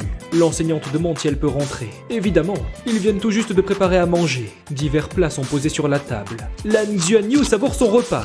C'est vraiment succulent. La mère pense que leur enfant mange de plus en plus. Est-ce normal? Madame Nana répond qu'il n'y a pas de souci, car manger autant signifie que son corps a besoin de nutriments. Mais le problème est que la nourriture ordinaire manque d'énergie spirituelle pour le réapprovisionner convenablement. Se réfère-t-elle aux herbes et à la nourriture rare? Nan Chang en a seulement entendu parler, mais ils sont sûrement juste donnés aux écoles de haut rang, comportant des maîtres spirituels puissants. Une école de haut rang? Nana n'en avait jamais entendu parler.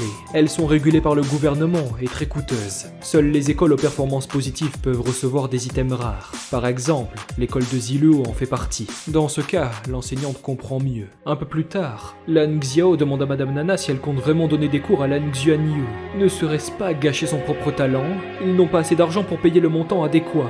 La femme reste silencieuse un instant. Elle n'a pas besoin d'argent. Tout ce qu'elle demande est un endroit où vivre. Nana a tenté de chercher par elle-même, mais ça n'a pas mené à grand-chose. Alors elle s'excuse de leur en demander beaucoup. Les deux parents se regardent quelques secondes. Peut-être qu'il s'agit juste du destin de leur fils. Dans ce cas, le couple la remercie pour sa générosité. Nana sera logée dans la chambre des invités de la famille Lan. Nan Chang souhaite lui demander une faveur. Pourrait-elle observer l'entraînement? La femme répond que c'est d'accord. Puisqu'elle n'est pas réticente, rien de mal ne devrait se passer. La mère demande à Lan Xuanyu de lui expliquer ce qu'il a appris une fois la leçon terminée. Si quelque chose ne va pas ou lui paraît bizarre, il doit en parler, d'accord? Le garçon répond qu'il comprend. Mais d'ailleurs, peut-elle l'attraper? Comment ça? Lan Xuanyu la laissera lui faire un bisou si elle réussit. Dans ce cas, Nan Chang l'embrassera des centaines de fois. Mais contre toute attente, le garçon s'est comme volatilisé. Attends, quoi? Bah alors, n'aurait-elle pas raté? Dans ce cas, maman va sortir le grand jeu. Celle-ci concentre son esprit d'âme, lui permettant de bouger plus rapidement. Mais même avec ça, son fils esquive chacune de ses tentatives. Notre protagoniste annonce qu'elle a perdu. Pour ne pas avoir pu l'attraper, c'est lui qui fera un bisou. Cette technique d'esquive n'est clairement pas normale. Quand a-t-il appris ce genre de mouvement? Lan Xuanyu explique donc à sa mère ce qu'il s'est passé sur le chemin du retour.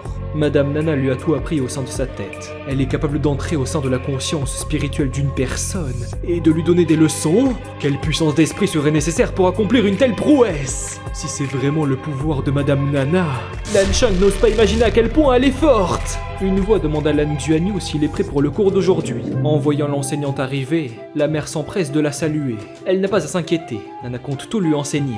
Elle peut même participer. La femme explique à Lan Xuanyu que le plus important pour lui actuellement est d'établir une bonne fondation. Alors aujourd'hui, ils commenceront par quelques exercices de résistance, d'accord? L'élève demande ce que cela signifie. Elle va faire en sorte de libérer un peu de pression dans sa puissance spirituelle, et il utilisera la sienne pour y résister. Avec le montant de résistance adéquat, cela permettra de stimuler son potentiel caché. La pression, n'est-ce pas un peu dangereux? Nana répond qu'il ne devrait pas y avoir de problème. Elle peut aussi faire l'exercice. Maintenant qu'ils sont en place, Madame Nana leur dit d'invoquer leur esprit d'âme. Celle-ci laisse émaner sa puissance. Ça arrive. Heureusement, elle peut tenir le coup. Notre protagoniste ressent cette impression étrange. L'enseignante lui conseille de ressentir le changement dans sa force d'esprit. Il faut tenter de le contrôler sans le faire disparaître. Il doit faire en sorte qu'il reste sur le chemin adéquat.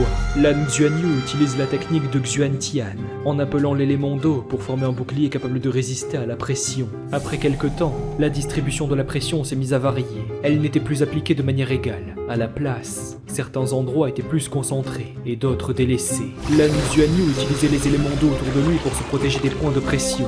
L'enseignante pense qu'il est très intelligent, mais après quelque temps, le garçon commençait à fatiguer. Nanchang avoue ne plus pouvoir tenir le coup. Madame Nana répond de s'arrêter là. C'est car elle ne s'entraîne pas assez. Sa cultivation a fini par se bloquer. La mère dit qu'elle comprend. De toute façon, elle est juste une employée ordinaire. Notre protagoniste respire avec difficulté. Celui-ci regarde Madame Nana et avoue qu'il n'en peut vraiment plus. Mais contre toute attente, le sourire que son enseignante arbore pourrait le motiver, même lors du pire supplice. Il peut encore tenir, qu'elle recommence. Une lueur apparaît et sa main s'illumine. Lan Xuanyu vient d'activer son second esprit d'âme, ce qui décuple sa puissance. Attends, 2 herbes bleues argentées? Sa mère observe stupéfaite. L'énergie de droite se met à monter, et il en est de même pour la gauche. Ces 2 puissances se sont déplacées jusqu'au centre de son corps, et s'apprêtent à entrer en collision. L'enseignante pense que c'est terrible. De l'énergie apparaît sur la paume de sa main. La femme tente d'interrompre sa magie. Nanchang demande ce qui est arrivé à Lan Xuanyu. Pourquoi a-t-il l'air de souffrir autant? Son esprit d'âme dédoublé crée une énergie étrange. La seconde source présente dans son corps se révèle, mais elle combat contre la première déjà activée. Ça risque d'être dangereux. Nanchang demande ce qu'il devrait faire. L'enseignante demande de faire silence quelques instants. Elle réfléchit à la solution. Actuellement, elle essaye de faire en sorte que les 2 énergies se compensent entre elles. Peu après, les 2 esprits d'âme forment un cercle parfait. Et dans l'absence d'une collision, leur chemin s'aligne, formant un anneau qui disparaît au loin. Nanchang est inquiète pour Lan Xuanyu, mais heureusement, tout semble être rentré dans l'ordre, et le garçon se voit plongé dans un sommeil profond. Quelques instants plus tard, au sein de la demeure, Madame Nana explique que 2 vagues d'énergie résident dans son corps. L'une est dorée et l'autre est argentée. Chacune possède une grande puissance. Elle ne sait pas pourquoi, mais ces énergies lui sont étrangement familières. Peut-être était-ce la raison pour son impression de connexion avec Lan Xuanyu. Lorsque ces 2 énergies sont stimulées au même moment, elles prendront le contrôle du corps de Lan Xuanyu. Ce moment est le plus dangereux. L'enseignante compte faire en sorte d'altérer ces 2 énergies. Peut-être qu'il existe un moyen pour qu'elles s'entendent entre elles, mais cela semble compliqué pour l'instant. Le père demande si leur fils sera en danger. Actuellement, ce n'est pas le cas, et elle compte dès à présent chercher le moyen de l'aider. Maintenant que c'est dit, Madame Nana retourne aider Lan Xuanyu à faire circuler l'énergie de ses méridiens. Celle-ci utilise ses mains pour administrer les soins. Grâce à sa magie, cet enfant se remettra vite de cet incident. L'enseignante réfléchit un instant. Pourquoi ressent-elle une connexion avec ces 2 énergies? Quelle peut bien être cette sensation familière? Malheureusement, aucun souvenir ne lui revient en tête. Mais attends une seconde, cet anneau, depuis quand est-il là? Lors de cet instant, un phénomène surprenant se produit. C'est si froid et ça fait mal. Pourquoi des chaînes se trouvent ici? La main portant l'anneau se rapproche, et peu après, seul l'objet flotte vers Madame Nana, jusqu'à soudainement disparaître. Cet anneau, est-ce qu'il lui appartiendrait par le passé? La bague s'illumine un instant et commence à s'évaporer jusqu'à arriver dans la main de la femme. Celle-ci lui fait aussitôt changer de forme et son expression devient plus sérieuse que jamais. Madame Nana se téléporte autre part et alors qu'elle survole la ville, son énergie se concentre de plus en plus. Maintenant, elle s'en rappelle. Le mécanisme de l'anneau s'active. Son nom n'est autre que la lance diviseuse de paradis. Les yeux de la femme s'illuminent et une brèche se forme dans les cieux. Les journalistes ont une annonce très importante. Une vague d'énergie surnaturelle est apparue au-dessus de la ville. La fédération s'occupe de former des équipes pour investiguer l'incident. Il est fortement conseillé de rester chez soi, jusqu'à ce que la cause de ce phénomène soit identifiée. Madame Nana est déjà retournée dans la chambre depuis longtemps, et l'anneau se replace automatiquement autour du doigt de Lan Xuanyu. À présent, la femme qui s'en va lui souhaite de faire de beaux rêves. 3 jours plus tard, alors que Lan Xuanyu se réveille, son ventre ne cesse de gargouiller. Notre protagoniste hurle à sa mère qu'il a faim. Un grand bol de nourriture lui est donné. Waouh, c'est super bon. Qu'est-ce que ça peut bien être? Eh bien, c'est... Il s'agit du tendon d'une grande bête spirituelle. La qualité est moyenne, mais cela reste mieux que rien. Malheureusement, Nana n'a pas pu trouver mieux. Dans la cafétéria d'une académie de maîtres spirituels, les cuisiniers se demandent comment c'est possible.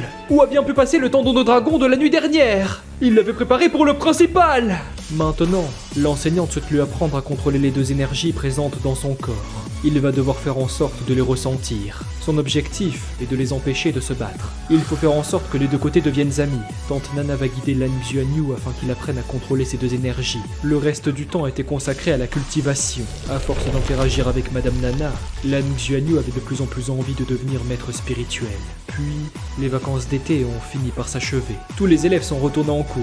Notre protagoniste remarque que quelqu'un l'appelle. Yeling Tong lui demande de venir. Elle souhaite lui parler de quelque chose. Lan Xuanyu s'excuse. Son cours va commencer. Attends, quoi ? Il ne perd rien pour attendre. L'enseignant souhaite leur faire passer un petit test, histoire de s'assurer qu'ils ne se soient pas reposés sur leur laurier ces vacances. Ils feront des duels lors de la classe d'entraînement de combat cet après-midi. Il y aura une petite compétition entre la classe 1 et la classe 2. Tout le monde aura sa chance de montrer ses progrès. Notre protagoniste pense savoir de quoi cette fille souhaitait parler. Maintenant qu'ils sont tous là, l'enseignante va annoncer les règles. Chaque classe enverra un élève à la fois. Le perdant sera disqualifié et le gagnant reste sur le terrain. La classe présente jusqu'à la fin l'emportera. Cette fois, Yeling Tong compte certainement le battre. Ça craint. Elle ne cache même pas ses intentions meurtrières. La classe 1 envoie Huang Qifan. Pour la classe 2, est-ce que Lan Xuanyu veut participer en premier? Attends, elle l'a envoyé dès le début? La professeure pense qu'il ne vaut mieux pas lui faire affronter Yeling Tong.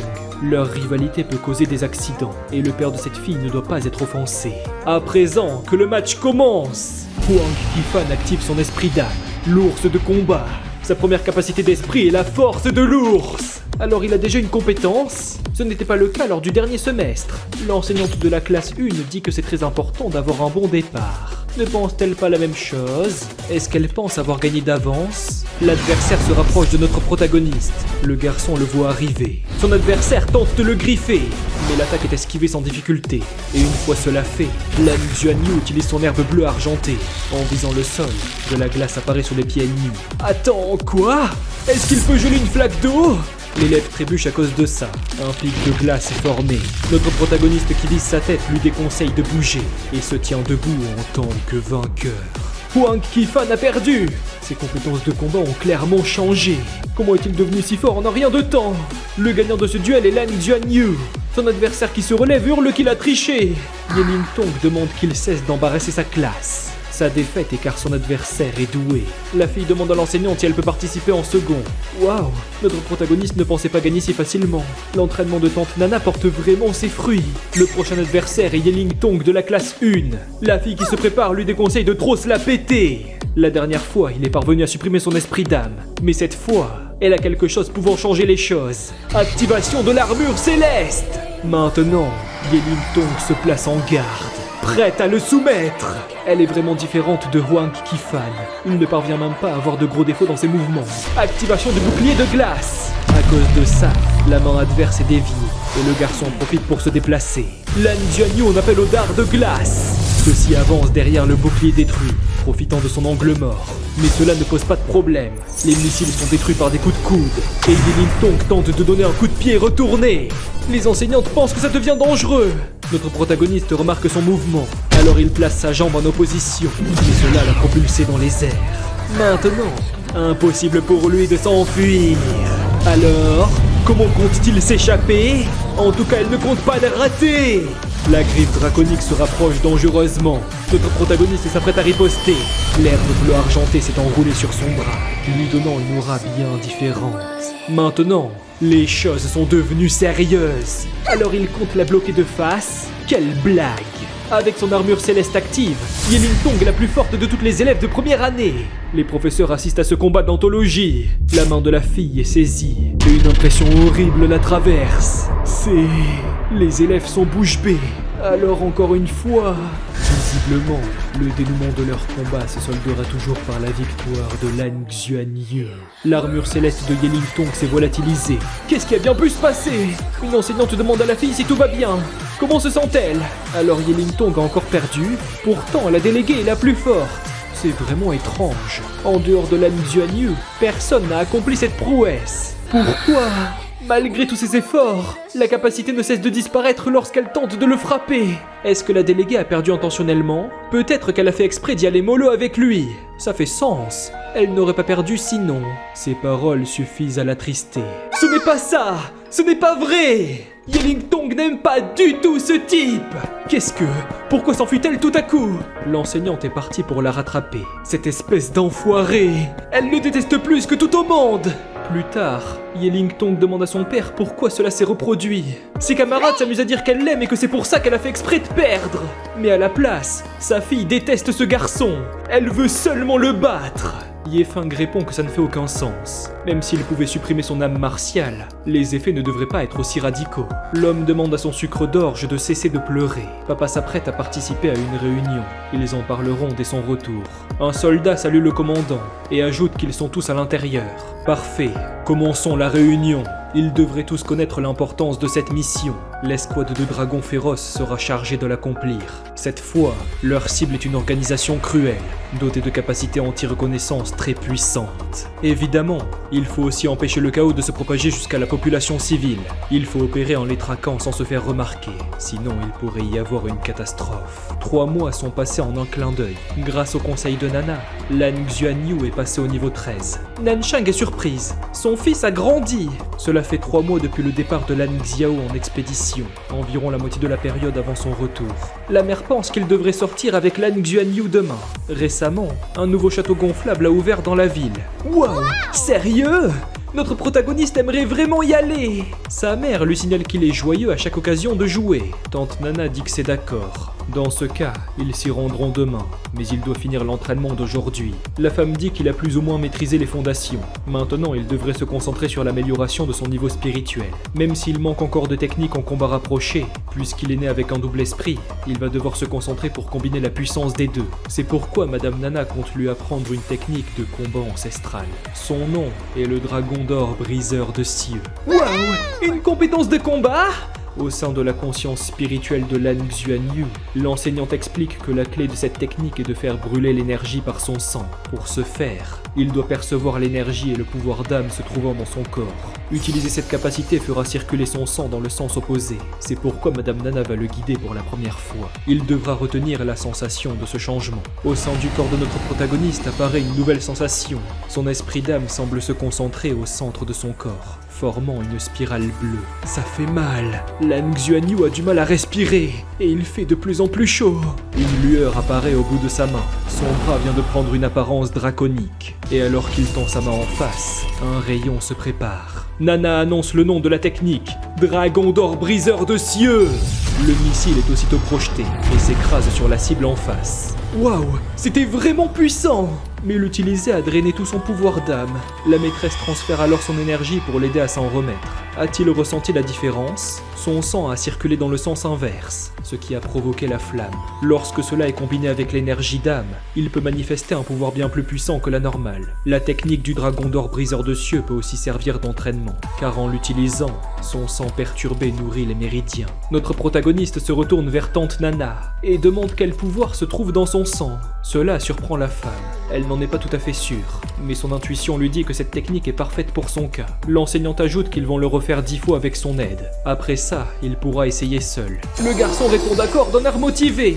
Les missiles sont alors tirés. Le jour suivant, Nanshang a amené Lan Xuanyu dans la ville. Au centre-ville, le gratte-ciel Horizon possède un total de 128 étages. Il s'agit du plus grand de Ziluo. Le bruit d'un ascenseur se fait entendre, et un homme mystérieux annonce être arrivé.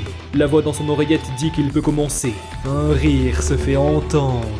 Il semblerait que le jeu va enfin débuter. Pendant ce temps, notre protagoniste ne s'est jamais autant amusé. Celui-ci atterrit sur le trampoline et se propulse en criant que c'est trop fun. Le garçon se retourne vers sa mère en disant de regarder. Celle-ci lui fait coucou en souriant. Au même moment, dans le centre de données du bâtiment, des employés ont été assommés. La voix de l'oreillette signale que le système a été déconnecté, mais il aura seulement un quart d'heure. Il n'aura pas besoin d'un si grand délai. C'est seulement 64 couches de sécurité. Avec ses compétences, cela prendra seulement 3 minutes. L'individu mystérieux utilise des fils spirituels pour accélérer le processus. Il en est déjà à la dernière et... c'est fini! Le voilà entré dans le centre de données artificielles. Et maintenant, l'homme remarque quelque chose. Oh non, l'accès a été refusé. Mince, il s'agissait d'un piège. L'individu s'enfuit le plus vite possible. Mais une présence vient d'apparaître. Un coup violent est donné, et maintenant, le criminel a été neutralisé. Ye Feng explique l'avoir suivi depuis un bon moment. Il est l'un des 12 représentants de l'union criminelle de cette ville. Qu'il se rende maintenant, sinon il mourra ici. Le hors-la-loi reste silencieux un moment. En tendant les mains pour être menotté, il demande si cela compte comme un abandon. Quelque chose cloche. Il est beaucoup trop calme. Le détenu avait oublié de demander son nom. Il doit être bien classé, n'est-ce pas? Le colonel répond qu'il n'a pas besoin de le savoir, qu'il cesse de poser des questions inutiles. Les agents de sécurité ne le laisseront pas s'échapper. Oh, vraiment? Cher commandant des forces spéciales du Dragon Féroce. Ye Feng, âgé de 34 ans. Il a aussi une fille de 6 ans. Son nom est Yeling Tong, non? Mais du coup, ne peut-il pas le relâcher personnellement de ses menottes? Qu'est-ce qu'il essaye de dire? Les soldats hurlent au commandant que le courant est désactivé, qu'il reste calme et se tienne en formation. Enfin, ils sont arrivés! Qui ça? Qu'a-t-il fait? Le signal de son appareil de communication est établi. Une voix inconnue salue le commandant Ye Feng. On l'appelle le roi de l'obscurité éternelle. Les informations qu'il possède sont véridiques, mais leur cible n'a jamais été le centre de données. Les soldats ne comprennent pas. Tous leurs appareils sont coupés. Il y a exactement 12 345 civils dans ce bâtiment. N'est-ce pas un nombre impressionnant? À partir de maintenant, ils sont tous en otage. Tout le bâtiment est sous leur contrôle. Et dans 5 minutes, ils auront terminé la préparation d'une surprise. La démonstration des explosifs dernier cri. Mais s'il agit selon la demande, aucune de ces bombes ne sera activée. Alors, le roi doute qu'il ait d'autres solutions. Qu'il relâche Zhang Jing et ordonne à ses hommes de se retirer du centre de données. Sinon, tous les gens de cet immeuble mourront avec lui. Un coup de poing est donné au criminel. Qu'il le relâche. Tout le monde a pour ordre de se retirer. Dans le magasin, les civils se demandent pourquoi il fait noir. Les alarmes se sont activées pendant un instant. Un employé demande à tout le monde de ne pas paniquer. La panne de courant est seulement temporaire. L'électricité reviendra bientôt. Nanchang imagine qu'ils n'y peuvent rien. Autant attendre quelques minutes. Une lueur étrange est visible. Des cris de panique se font entendre dans tous les étages du bâtiment. L'employé chargé de rassurer les civils vient de se faire transpercer au torse. C'est une balle guidée par l'énergie d'âme. Serait-ce un attentat? Des hommes en armure armés jusqu'aux dents ont défoncé l'entrée. Que personne ne bouge. Ils tueront le premier qui désobéit. Le meneur dit qu'il s'occupe de contrôler la zone, que tous les autres complètent la mission. Un des terroristes hurle qu'il y a un maître spirituel ici, qu'il les tue tous. Aucun combattant ne doit s'en sortir vivant. Des tirs sont dirigés vers Nanchang. La mère dit à Lan Xuanyu de ne pas s'inquiéter. Elle va le protéger. Elle ne sait pas combien ils sont. Tout ce qu'elle peut faire est prendre la fuite. Il devrait y avoir une sortie d'urgence. La voilà, juste devant. Mais autour de celle-ci, le mur se fissure. Oh non, est-ce que ce serait... Une grande explosion détruit l'entrée, ce qui propulse Nanchang et son fils. L'autre côté du mur révèle un robot humanoïde géant, conçu pour les grandes guerres. Qu'est-ce qu'un droïde de combat fiche ici? Ces feux d'artifice sont vraiment magnifiques. Est-ce que ce cher commandant Ye Feng n'est pas d'accord? L'homme lui hurle d'arrêter ça. Ils ont déjà rempli ses demandes. Qu'en est-il de sa part du marché? Mais le roi n'avait jamais besoin de respecter les termes. Cet idiot n'est qu'un insecte insignifiant. Au même moment, dans le centre de données, le roi demande combien de temps cela prendra. Il devrait déjà connaître ses compétences. Pour lui, ce sera du gâteau. Il aura fini dans moins d'1 minute. Parfait. Ce message est adressé à tous les guerriers de l'ombre. Il est le roi de l'obscurité éternelle. Son ordre est la retraite de toutes les troupes. Que tous les brouilleurs satellites s'activent. Que le vaisseau de combat silencieux se mette en position.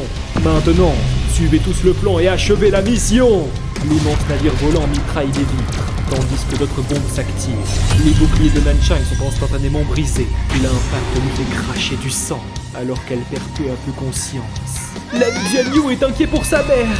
En phase 2, la monstruosité mécanique se rapproche et s'apprête à achever ce maître spirituel. Nanchang impuissant hurle à son fils de s'enfuir. Mais étrangement, son impression n'est pas celle de la peur. Après tout, il n'a pas encore tenté sa chance. Maintenant, c'est à son tour de se battre.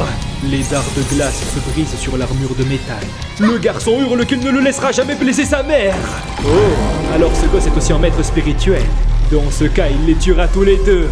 Non, pitié, que quelqu'un sauve son fils. Un rayon d'énergie surpuissant est tiré.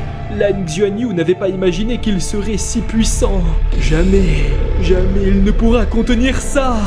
Mais une voix douce et bienveillante lui dit de ne pas être effrayé. Notre protagoniste avait fermé les yeux, mais il les réouvre d'un air étonné. Quelque chose est étrange. Qu'est-ce qu'il vient de se passer? Pourquoi ne parvient-il pas à parler? Et aussi, tout s'est arrêté de bouger? Le temps a comme l'air de s'être arrêté. Une main est posée sur ses cheveux. Cette présence, c'est son enseignante. Madame Nana est arrivée à la rescousse, et la puissance qu'elle déploie ne connaît aucun égal. Le rayon est toujours immobile, et la femme se tient maintenant aux côtés de son élève. Les larmes de Lan Xuanyu ne peuvent que couler. Le garçon se rue vers tante Nana, et la serre fort dans ses bras.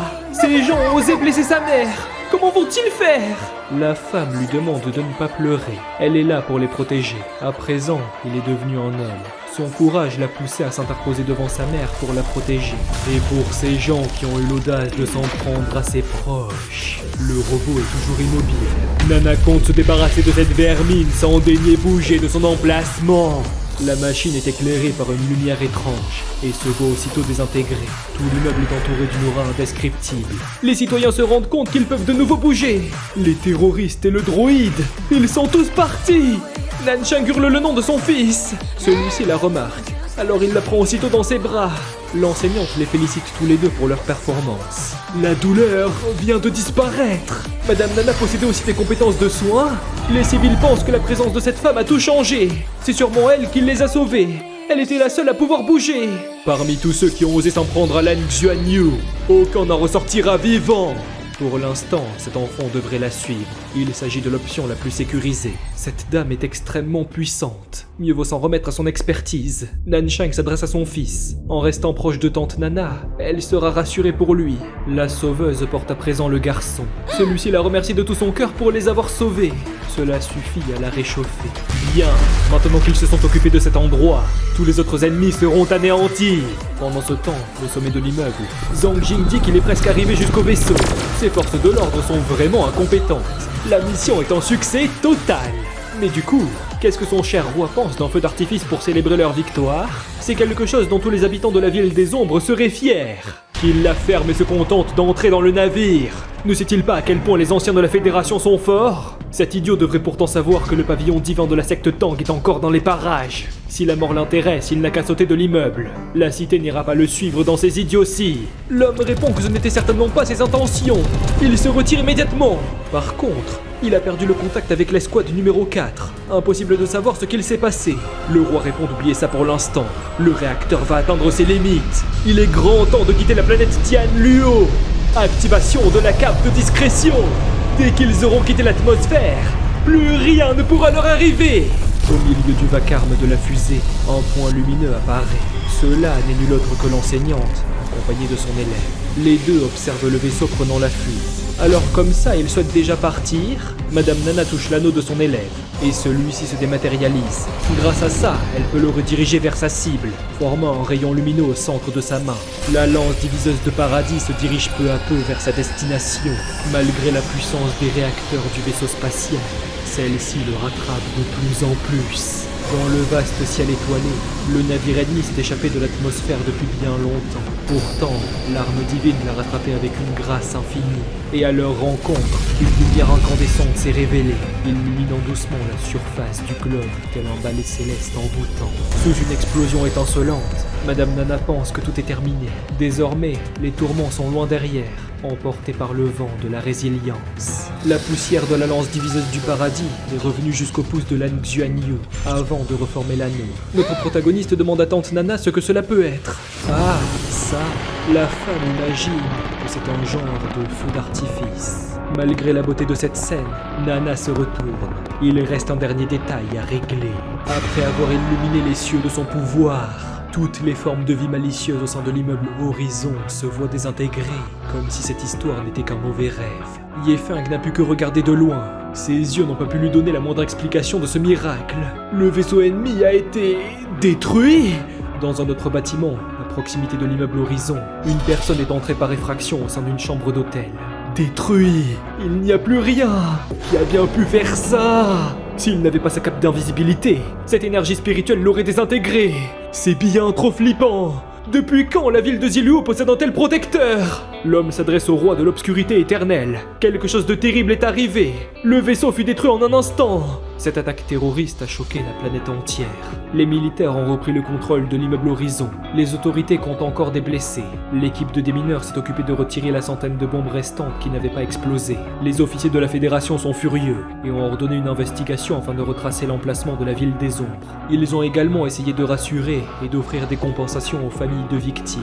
Plus tard, dans une salle d'interrogatoire, un agent s'adresse au commandant Yefeng. Ils ont enregistré l'intégralité de cette discussion, mais malheureusement, il va devoir être placé dans une cellule durant quelque temps, jusqu'à ce que l'affaire soit finie. Le colonel répond avoir compris d'un air dépité. Il est ensuite amené pour sa garde à vue. Au même moment, dans la demeure de la famille Lan, quelqu'un sonne à la porte. Alors ils ont fini par venir jusqu'ici.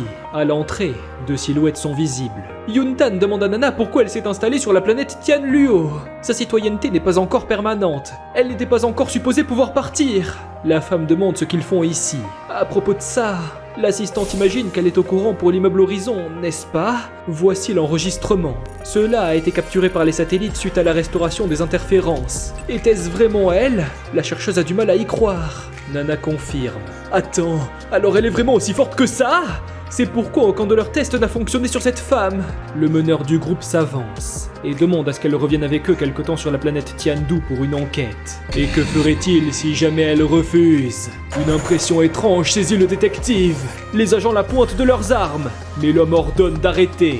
Elle n'est pas une personne pouvant être affrontée. Cette femme est... Elle est comme un puissant fond d'énergie spirituelle. Le négociateur demande de ne pas se méprendre. Ce qu'elle a accompli au bâtiment était juste. Elle a empêché l'Union de subir une grande humiliation. Il espère seulement qu'elle accepte de répondre à des questions. La femme répond qu'elle n'en a pourtant pas envie. Serait-ce à cause de ce petit garçon? Nana s'adresse à Yuntan, qu'elle écoute attentivement. Quiconque ose s'en prendre à son protégé verra son existence éradiquée de ce monde par ses soins. Ces paroles suffisent à les faire taire. Pourrait-elle au moins expliquer la relation qu'elle entretient avec lui? La femme répond qu'il s'agit de son élève. Il est doté d'un grand talent. Elle s'occupe de lui apprendre. Il jouait innocemment dans l'immeuble Horizon lorsque l'attentat a eu lieu. C'est pourquoi elle s'y est rendue pour le sauver. C'est tout ce qu'il s'est passé. L'assistante comprend. Mais pourrait-elle juste revenir à la ville de Tiandu pour expliquer les détails de l'événement? Sinon, Yuntad a bien peur que ce garçon se verra mêlé à tout ça. Nana est extrêmement forte. Il est évident qu'elle puisse le protéger. Mais risquer qu'il soit considéré comme un criminel ne vaut pas le coup. Le détective soupire. Il a bien fait d'amener la seule personne capable de gérer ce monstre. Au final, ils ont convaincu Nana de les suivre. Cependant, cette femme se fichait royalement du titre de citoyen permanent. Elle voulait seulement éviter de nuire à la tranquillité de vie de Lan Xuanyu. Un peu plus tard, notre protagoniste annonce être rentré. Mais où est tante Nana? Il a cherché partout dans la maison. Normalement, elle l'attend pour l'entraînement à cette heure. Alors que le garçon observe autour de lui, son enseignante apparaît soudainement au sein de son esprit. Il vient d'activer le sceau qu'elle avait placé avant son départ. Malheureusement, tante doit partir pour des raisons personnelles. Il devra faire sans elle pendant quelque temps. La femme n'en connaît pas la période, mais elle fera de son mieux pour revenir le plus tôt possible. Notre protagoniste ne s'y attendait pas, et avant même qu'il puisse dire quoi que ce soit, l'enseignante se volatilise. Lan Xuanyu hurle à tante Nana d'attendre! Mais au final, il peut seulement enlacer l'air et pleurer toutes ses larmes. Depuis avoir été séparé de tante Nana, Lan Xuanyu était profondément déprimé durant une semaine. Mais il a gardé les mots de son enseignante à l'esprit et a continué son entraînement intense de cultivation.